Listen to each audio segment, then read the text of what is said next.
Hey, welcome back to another DQ Talk. So cool to be with you here today.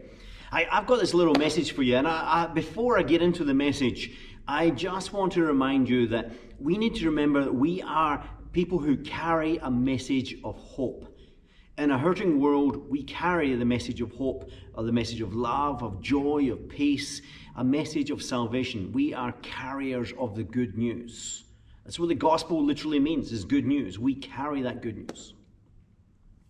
This is a rapidly changing season, and the reality is none of us have been here before, so we don't know where we're looking at, what we're going into, but it can all become too easy for us to, in times like this, to be completely absorbed, completely focused on the bombardment of the media feeds that are just constantly coming our way. It can be very informative in some ways, but it can also be actually very negative, because the reality is, although there's a portion of the news is very helpful for us, the reality is most of it's actually negative, and we're just getting bombarded because our focus is totally on the media, that we're getting bombarded and bombarded and bombarded with negativity all the time. And in that lies essentially an inherent danger. You see, when we give so much of our attention to the negative, it changes our environment. And we need to remember that we are carriers of something amazing, of which most of the stuff that we're seeing, that we're getting bombarded with, we need to remember most of it is actually out of our control. So we need to remember what is in our control. Remember that we still carry something that is incredibly powerful, and his name is Jesus. Remember this. We may be in physical isolation today, but we're not in spiritual isolation. Jesus is still with us. We can still choose to respond in a positive way. Our circumstances may be changing around about us, but it's actually, if anything, it's even more important today to remember that we can choose to be positive.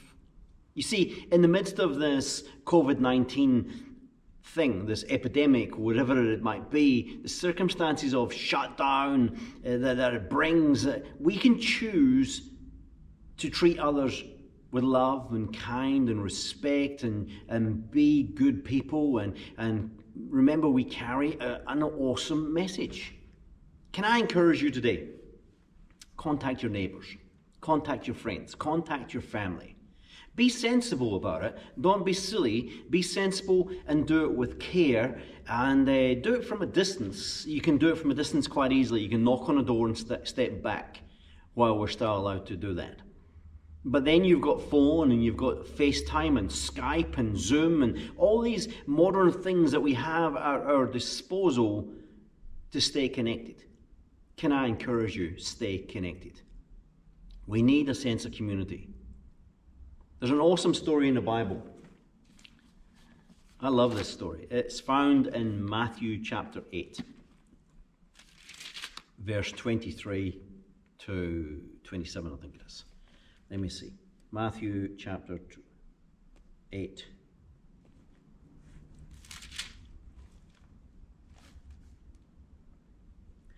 Then he got into the boat, and his disciples followed him. Without warning, a furious storm came up on the lake, so that the waves swept over the boat, but Jesus was sleeping. The disciples went and woke him, saying, "Lord, save us. We're going to drown." He replied, "You of little faith, why are you so afraid?" Then he got up, rebuked the winds and the waves, and it was completely calm. They were amazed and asked, "What kind of man is this? Even the winds and the waves obey him." Cool piece of scripture. Here's the thought. There may be a storm. The storm may be in the form of a COVID-19 pandemic, same as the story. But know this, Jesus is in the boat in this story. And in this pandemic, this storm around about us, Jesus is still metaphorically in the boat with us. He hasn't abandoned us. He hasn't left us. He is still with us. We still carry Jesus with us. Know this. The problem for the disciples in this story went away when they turned their eyes to Jesus. When they turned to Jesus for help, Jesus provided help. In this difficult time that we're in, can I encourage you, turn your eyes to Jesus. Make sure Jesus is your focus in this season. Not the pandemic, not negative news feeds every 5 minutes, but Jesus is your focus. Be safe, be kind to one another, look after one another, and keep chasing after Jesus, because He is the way forward. He is the way, the truth, and the life. There is no other way. Hey, can I encourage you, if you like this video, hit the like button. It really does help get these videos out to more people. It's a way YouTube works. So hit that like button. Leave a comment if you like. I'll try and respond to them all. And hit the subscribe button. It really helps the channel reach more people. I know we say this at the end of every video, hit like, subscribe, and all that good stuff. But actually it does help. And in this season that we're in, this changing season, we need to get a message of hope out to as many people as we can. So hopefully you can partner with me and hit that like and subscribe button. And we'll see you real soon on DQ Talks. Catch you later. Bye.